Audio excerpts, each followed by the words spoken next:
Et bonjour à tous, on va faire une petite revue du film Midway que je viens de regarder pour la première fois en 4K. Alors, pour parler du film lui-même, donc c'est un très bon film de guerre, je vais le noter 7 sur 10. Donc ça parle de la bataille de Midway qui a eu donc dans le Pacifique entre les États-Unis et le Japon après l'attaque de Pearl Harbor en 41. Donc ça s'est poursuivi en 42. Donc bon, l'histoire, bon après c'est l'histoire, ça se base sur les faits réels. J'avoue ne pas avoir fait les recherches pour comparer la réalité de ce qui se passe dans le film. Mais en tout cas, le film en lui-même, je l'ai trouvé, il est pas mal. Alors ce qui est bien, c'est qu'on voit les deux côtés. On voit comment ça se passe du côté américain. Alors plus du côté américain que du côté japonais, certes, mais on voit les deux côtés. Donc c'est pas mal, ça donne des points de vue intéressants sur comment se passe le film. Donc pardon, comment se passe la bataille. Donc le film c'est un bon film, hein, je le recommande si vous aimez les films de guerre et il est pas mal sur une des plus grandes batailles navales de l'histoire.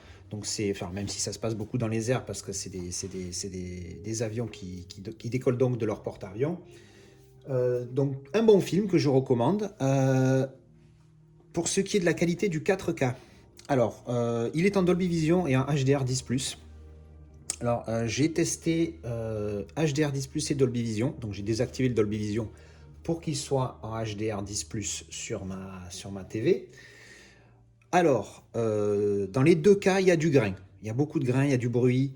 C'est pas super agréable. Il y a plus de bruit en Dolby Vision qu'en HDR10+, mais la qualité d'image et surtout les couleurs sont beaucoup plus euh, pas chaudes, mais sont beaucoup plus vivantes en Dolby Vision qu'en HDR10+.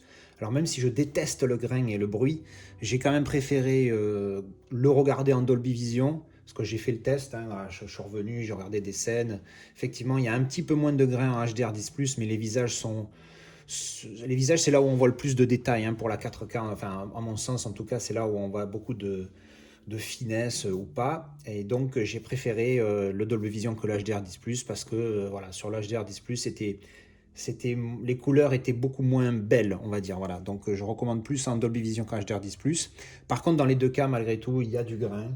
Et pour être sûr que je raconte pas des bêtises, j'ai été sur YouTube et j'ai regardé des comparatifs entre le Blu-ray et le 4K et le 4K Dolby Vision. Et effectivement, sur les vidéos que j'ai pu voir sur YouTube de comparaison, le bruit est là en 4K. Donc il y a une meilleure qualité d'image, c'est plus net, heureusement. Pourtant, il a été filmé en 4K, Digital Intermediate, il était en 4K aussi. Il y a même des scènes qui ont été filmées en 8K, j'ai vu ça donc sur IMDb. Donc si vous ne savez pas, je vais vous montrer pour comment savoir ce genre de choses. Donc vous allez sur IMDb. Donc on va le faire en direct. Hop, on marque Midway. Alors Midway, c'est celui-ci, 2019. On descend et on cherche à Technical Specs. Et ici en bas, vous avez Cinematographic Process, Digital Intermediate 4K, donc 4K, Master Format, Dolby Vision, Red Code RAW 8K, Source Format. Donc ça veut dire qu'il a été filmé en 8K.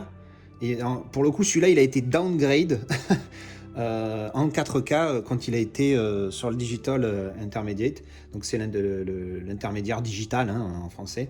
Donc il a été filmé en 8K et intermédiaire digital 4K. Donc c'est un film en 4K pur. C'est pour ça que j'ai été extrêmement déçu de... C'est pour ça déjà que je l'ai pris en 4K et pas en Blu-ray celui-ci, vu que je ne l'avais pas du tout. Et j'ai quand même été déçu donc de la qualité à cause du grain, même si effectivement les couleurs sont belles, hein, il n'y a pas à dire. Et puis il y a une belle netteté des visages en gros plan en tout cas.